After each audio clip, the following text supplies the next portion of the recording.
ദൈവ തിരുനാമത്തിന് മഹത്വമുണ്ടാവട്ടെ. Bible reading പ്രോഗ്രാമിൽ സംബന്ധിക്കുന്ന ഏവർക്കും കർത്തൃനാമത്തിൽ സ്നേഹവന്ദനം. പുറപ്പാട് പുസ്തകം 25-ാം അധ്യായമാണ് നമ്മളിന്ന് വായിക്കുന്നത്. പുറപ്പാട് പുസ്തകം 25 മുതൽ 40 വരെ, അഥവാ അവസാന അധ്യായം വരെ, സമാഗമന കൂടാരം ഉണ്ടാക്കുന്നതിനെക്കുറിച്ചുള്ള യഹോവയുടെ കൽപ്പനകളും അതിൻ്റെ വിശദീകരണങ്ങളുമാണ് നമ്മൾ കാണുന്നത്.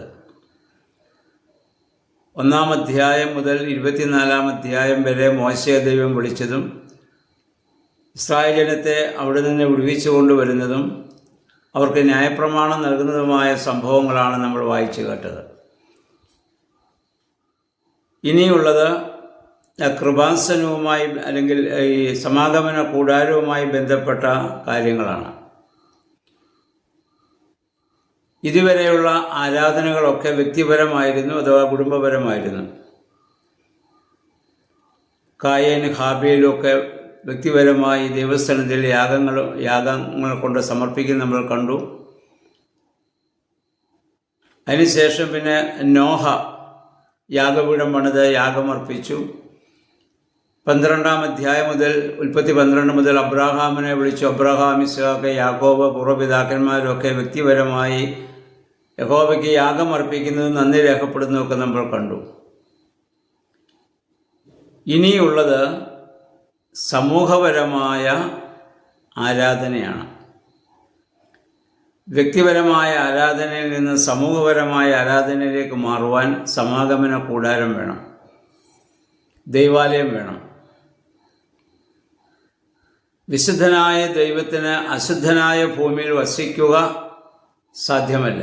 അതുകൊണ്ട് ഭൂമിയിൽ ഒരു വിശുദ്ധ സ്ഥലമുണ്ടാകണം. അതുകൊണ്ട് 25-ാം അധ്യായത്തിൻ്റെ 8-ാം വാക്യത്തിൽ നമ്മൾ വായിക്കുന്നു, എനിക്ക് അവരുടെ നടുവിൽ വസിക്കേണ്ടതിന് അവരൊരു ആലയം പണിയണം. ദൈവം വസിക്കുന്നത് മനുഷ്യരുടെ നടുവിലാണ്, സൈഡിലല്ല. എന്ന് പറഞ്ഞാൽ കിഴക്കോട്ടും പടിഞ്ഞാറോട്ടും തെക്കോട്ടും വടക്കോട്ടും മുഴുവൻ ദൈവികമായ കൃപ വ്യാപരിക്കാനുള്ള ഒരു ക്രമീകരണം. ഇസ്രായേൽ ജനം യാത്ര ചെയ്യുമ്പോൾ അവർ കൂടാരം അടിക്കുന്നതിൻ്റെ നടുവിലായി സമാഗമന കൂടാരം ഇനി പണിയാൻ പോവുകയാണ്. അവിടെ നടത്തുന്നതായ ആരാധനകളും പ്രാർത്ഥനകളിലൂടെയും ദൈവസാമീപ്യം ആ ഇസ്രായേലിലെ എല്ലാ വ്യക്തികൾക്ക് ലഭിക്കാനുള്ള ക്രമീകരണം ദൈവം ഇവിടെ ചെയ്യുകയാണ്. പുതിയ നിയമത്തിലും നമ്മുടെ കർത്താവ് പറഞ്ഞത് 2 or 3 അവരുടെ നാമത്തിൽ കൂടിയാൽ ഞാൻ അവരുടെ നടുവിലുണ്ടാകുമെന്നാണല്ലോ. ഇത് കൂടാരം പണിയുന്നതിനുള്ള ഒരു ക്രമീകരണമായി അതിൻ്റെ 1 മുതലുള്ള വാക്യങ്ങൾ നമ്മൾ വായിക്കുന്നത്, ജനങ്ങൾ അതിനാവശ്യമായ സാധന സാമഗ്രികൾ നേർച്ചയായി കൊണ്ടുവരണം. അത് പണം കൊടുത്ത് വാങ്ങേണ്ടതല്ല. ദൈവം കൊടുത്ത അനുഗ്രഹത്തിൽ നിന്ന് നല്ല മനസ്സോടെ ദൈവത്തോടുള്ള സ്നേഹത്തെ പ്രതി, വിശ്വാസത്തെ പ്രതി അത് നിങ്ങൾ ദൈവസന്നിധിയിൽ കൊണ്ടുവരേണ്ടതാണ്. ആ കാണിക്ക നിങ്ങൾ കൊണ്ടുവരണം.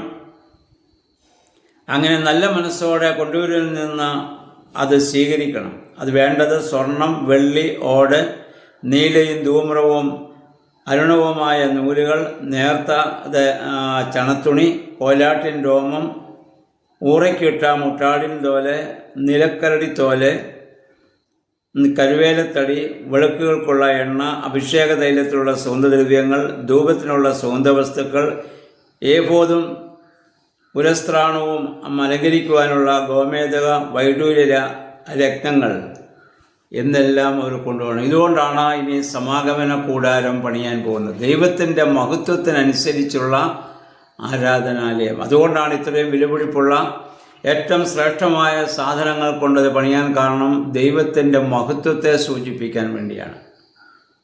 അത് നേർച്ചയായിട്ട് അവിടെ കൊണ്ടുവരേണ്ടതാണ്. അപ്പം ഇവിടെ അതിന് വിശുദ്ധ സ്ഥലം, അതിവിശുദ്ധ സ്ഥലമെന്ന് പറഞ്ഞ് അങ്ങനെ ചില ഭാഗങ്ങളുണ്ട്. ഇനി അതിനുശേഷം സാക്ഷ്യപേടകം ഉണ്ടാക്കണം. സാക്ഷ്യപേടകത്തിന് ദൈവം മനുഷ്യനെ സന്ദർശിക്കുന്നതായ ഒരു സ്ഥലമാണത്. അത് യാത്രയിൽ കൊണ്ടുപോകത്തക്ക രീതിയിൽ അതിന് കൊളുത്തുകളും അത് തൂക്കി എടുത്തുകൊണ്ട് പോകുവാൻ ഉള്ളതായ തണ്ടും വളയവും എല്ലാം അതിലുണ്ടായിരിക്കണം. അതിൻ്റെ ഓരോ കാര്യങ്ങളെക്കുറിച്ചും വ്യക്തമായ ഒരു വിശദീകരണം യഹോവയായ ദൈവം അവർക്ക് അവിടെ നൽകുകയാണ്. 17 മുതൽ 22 വാക്യങ്ങൾ നമ്മൾ വായിക്കുന്ന കൃപാസനം, അതിൻ്റെ അകവും പുറവും സ്വർണം കൊണ്ട് പൊതിഞ്ഞ് അത് മരം കൊണ്ട് ഉണ്ടാക്കണം. അതായത് കതിരമരം കൊണ്ട് ആ കൃപാസനം ഉണ്ടാക്കി അതിൻ്റെ അകവും പുറവും എല്ലാം സ്വർണം കൊണ്ട് ഇത് പൊതിയണം. ഈ കൃപാസനം പുതിയ നിയമത്തിൽ നമ്മുടെ കർത്താവായ യേശുക്രിസ്തുവിനെയാണ് സൂചിപ്പിക്കുന്നത്. യേശുക്രിസ്തുവിൻ്റെ ദൈവത്വവും മനുഷ്യത്വവും അതിൻ്റെ ഒരു പൂർണ്ണ രൂപമാണ് കൃപാസനം. അതിൻ്റെ നിഴലായ പഴയ നിയമത്തിൽ ഇത് സംഭവിക്കുകയാണ്. ഈ ദ്വിത്വ സ്വഭാവമാണ് നമ്മുടെ കർത്താവിൽ ഉണ്ടായിരുന്നത്. അതേസമയം ദൈവത്വവും അതേസമയം മനുഷ്യത്വവും അവനിൽ സംയോജിച്ചിരുന്നു. സ്വർണവും തടിയും തമ്മിൽ ഒരിക്കലും കൂടിക്കലരത്തില്ല. ആയതുപോലെ ക്രിസ്തുവിൽ രണ്ടും ചേർന്ന് മൂന്നാമത് മറ്റൊരു സ്വഭാവം ഉണ്ടാവുകയില്ല. ഇതുമായി ബന്ധപ്പെട്ട ഒരുപാട് ദൈവശാസ്ത്രമായ തർക്കങ്ങളും വാദകങ്ങളൊക്കെ ആദിമ നൂറ്റാണ്ടിൽ ഉണ്ടാവുകയും അതുമായി ബന്ധപ്പെട്ട സിനഡുകൾ കൂടുകയൊക്കെ ചെയ്ത കാര്യങ്ങൾ സഭാചരിത്രത്തിൽ നമ്മൾ വായിച്ചിട്ടുണ്ടല്ലോ. എന്നിട്ട് ഒരു പേടകമുണ്ടാക്കണം. ആ പേടകം അകം ഇത് ശൂന്യമല്ല. എബ്രായ ലേഖനം 9-ാം അധ്യായത്തിൻ്റെ 1 മുതൽ 10 വരെയുള്ള വാക്യങ്ങൾ നമ്മൾ വായിക്കുമ്പോൾ പൗലോസ്ലീഹ ഇത് പറയുന്നുണ്ട്. അതിനകത്തുണ്ടാകേണ്ടത് 1 അഹറോൻ്റെ തളിർത്ത വടി, മന്ന, കൽപ്പലകൾ. ഇത് 3ഉം ആ പെട്ടകത്തിനകത്ത് വെക്കണം. തളിർത്ത വടി ജീവനെയാണെങ്കിൽ ക്രിസ്തുവിൻ്റെ ഉയർപ്പിനെയാണ് അവിടെ സൂചിപ്പിക്കുക. ചത്ത ജീവൻ നഷ്ടപ്പെട്ട ആ തടി മുളയ്ക്കുക എന്ന് പറഞ്ഞാൽ, അതിൽ നിന്ന് മുള പൊട്ടിപ്പുറപ്പെടുക എന്ന് പറഞ്ഞാൽ ചത്തതിൽ ജീവനുണ്ടാകുന്നതായ ഒരു അനുഭവമാണല്ലോ. 2 മന്ന, അത് യേശുക്രിസ്തുവിനെയാണ് സൂചിപ്പിക്കുന്നത്, കർത്താവിൻ്റെ ശരീരക്തങ്ങളെയാണ്. അതുകൊണ്ടാണ് കർത്താവ് പറഞ്ഞത് ഞാൻ ജീവൻ്റെ അപ്പമാകുന്നു എന്ന് പറഞ്ഞു. യോഹന്നാൻ്റെ സുവിശേഷം 6-ാം അധ്യായത്തിൽ ഈ മന്നായുമായി ബന്ധപ്പെടുത്തി കർത്താവ് പറയുന്നത് നമുക്ക് കാണാൻ സാധിക്കുന്നുണ്ട്. 3-ാമത് കൽപ്പലകകൾ, ദൈവം മോശ മുഖാന്തരം ഇസ്രായേലിന് കൊടുത്തതായ ആ കൽപ്പലകകൾ, അത് രാജ്യത്തെ പുതിയ നിയമത്തെ, യേശുക്രിസ്തുവിനെ അത് സൂചിപ്പിക്കുകയാണ്. പിന്നെ വേണ്ടത് ധൂപകലശം, അത് യേശുവിൻ്റെ നിത്യ പൗരോഹിത്യത്തെ സൂചിപ്പിക്കാൻ വേണ്ടിയാണ് ധൂപക്കുറ്റി, ധൂപകലശം എന്ന് പറയുന്നത്. ഇവിടെ വായിക്കുന്നു, പിന്നെ കൃപാസനത്തിന്മേൽ രക്തം തളിച്ചിരുന്നു. അത് യേശുക്രിസ്തുവിൻ്റെ മരണമുഖാന്തരം, യേശു രക്തം ചീന്തിയതിന് മുഖാന്തരം ഉണ്ടാകാൻ പോകുന്ന ആ രക്ഷയുടെ സൂചനയായി, നിഴലായി പഴയ നിയമത്തിൽ അത് സംഭവിക്കുകയാണ്. എബ്രായ ലേഖനം 4-14 മുതൽ 16 വാക്യങ്ങൾ, ഇന്ന് യേശുക്രിസ്തുവാകുന്ന മഹാപുരോഹിതനിലൂടെയാണ് നമ്മൾ ദൈവത്തെ സമീപിക്കുന്നത്. പഴയ നിയമത്തിൽ ഇങ്ങനെയുള്ള സാധനങ്ങളിലൂടെ, കൃപാസനങ്ങളിലൂടെ ദൈവത്തെ സമീപിക്കുകയും അവിടെ നിന്ന് ദൈവത്തിൻ്റെ അരുളപ്പാടുകൾ ഉണ്ടാവുകയും ഒക്കെ ചെയ്യും. അതനുസരിച്ചാണ് മോശേനെ ഇസ്രായേൽ ജനത്തെ മുന്നോട്ട് കൊണ്ടുപോകേണ്ടത്. ദൈവത്തിന് മോശയോട് അല്ലെങ്കിൽ ഇസ്രായേൽ ജനത്തോട് പറയാനുള്ളത് മുഴുവൻ ഈ കൃപാസനത്തിന്മേൽ അതിവിശുദ്ധ സ്ഥലത്ത് അത് മോശയോട് സംസാരിക്കുകയും മോശ അത് ജനത്തെ അറിയിക്കുകയും ചെയ്യണം. മോശയ്ക്ക് ശേഷം, അതിന് ശേഷം പിന്നീട് അവിടെ ആ സ്ഥാനത്ത് മഹാപുരോഹിതന്മാരെയാക്കും. അങ്ങനെ ദൈവവും മനുഷ്യനുമായുള്ള വലിയ ഒരു ബന്ധത്തിലേക്ക്, നേരിട്ടുള്ള ഒരു ബന്ധത്തിലേക്ക് ഇനി പോകാനുള്ള ക്രമീകരണം ചെയ്യുകയാണ്.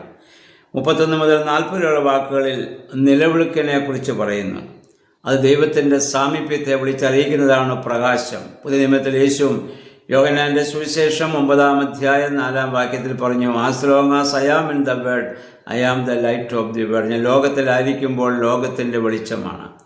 അപ്പോൾ ആ യേശുക്രിസ്തുവിനെ സൂചിപ്പിക്കുന്ന ഈ വിളക്കിനെ കുറിച്ച് വെളിപാട് പുസ്തകത്തിൽ നമുക്ക് പിന്നീട് കാണാനായിട്ട് സാധിക്കുന്നുണ്ടല്ലോ.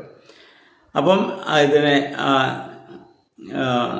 7 ദിവസം അല്ലെങ്കിൽ അത് മനുഷ്യരക്ഷയ്ക്ക് കാരണമാകാവുന്ന 7 കുദാശകളായി നമുക്കതിനെ കാണാവുന്ന 7 ദിവസം 7 ദീപം. ഈ വിളക്കിന്മേൽ 7 ദീപങ്ങൾ ഉണ്ടാവണം, 7 തിരികളുണ്ടാവണം. ആ 7 ദീപം നമ്മുടെ ഇന്ന് മനുഷ്യരക്ഷയ്ക്ക് മുഖാന്തരമായി തീരുന്ന ആ 7 കുദാശകളുമായി നമുക്ക് താരതമ്യം ചെയ്യാവുന്നതാണ്. അപ്പോൾ ചുരുക്കത്തിൽ ഈ 25-ാം അധ്യായം ദൈവമിനി മനുഷ്യനോട് നേരിട്ട് ഇടപെടുന്ന ആ കൃപാസനത്തിലൂടെ, ആ സാക്ഷ്യ പെട്ടകത്തിലൂടെ, അഥവാ ആ സമാഗമന കൂടാരത്തിലൂടെ ദൈവത്തെ ആരാധിക്കുമ്പോൾ ഉണ്ടാകുന്ന ഒരു വ്യക്തിപരമായ ബന്ധത്തിലേക്ക് പോകുന്നു. പുതിയ നിയമത്തിൽ നമ്മുടെ കർത്താവിനെ ആണിതെല്ലാം സൂചിപ്പിക്കുന്നതെന്ന് മനസ്സിലാക്കിക്കൊണ്ട് ഇതിനെ കാണുവാനും നമുക്ക് സാധിക്കട്ടെ. ഇനി മുന്നോട്ടുള്ളതായ ദിവസങ്ങളിൽ ഈ കൃപാസനവുമായി യഹോവയായ ദൈവം ചെയ്യുന്ന ക്രമീകരണങ്ങൾ, അതിൻ്റെ അർത്ഥങ്ങൾ നമുക്ക് മനസ്സിലാക്കാം. അപ്പോൾ ആ രീതിയിൽ ഈ വേദഭാഗത്തെ വായിക്കുവാനും ധ്യാനിക്കുവാനും നമുക്കിടയാകട്ടെ. എല്ലാവർക്കും നല്ലൊരു ശുഭദിനം ആശംസിക്കുന്നു. ദൈവനാമം മാത്രം മഹത്വപ്പെടുവാൻ ഇടയാകട്ടെ.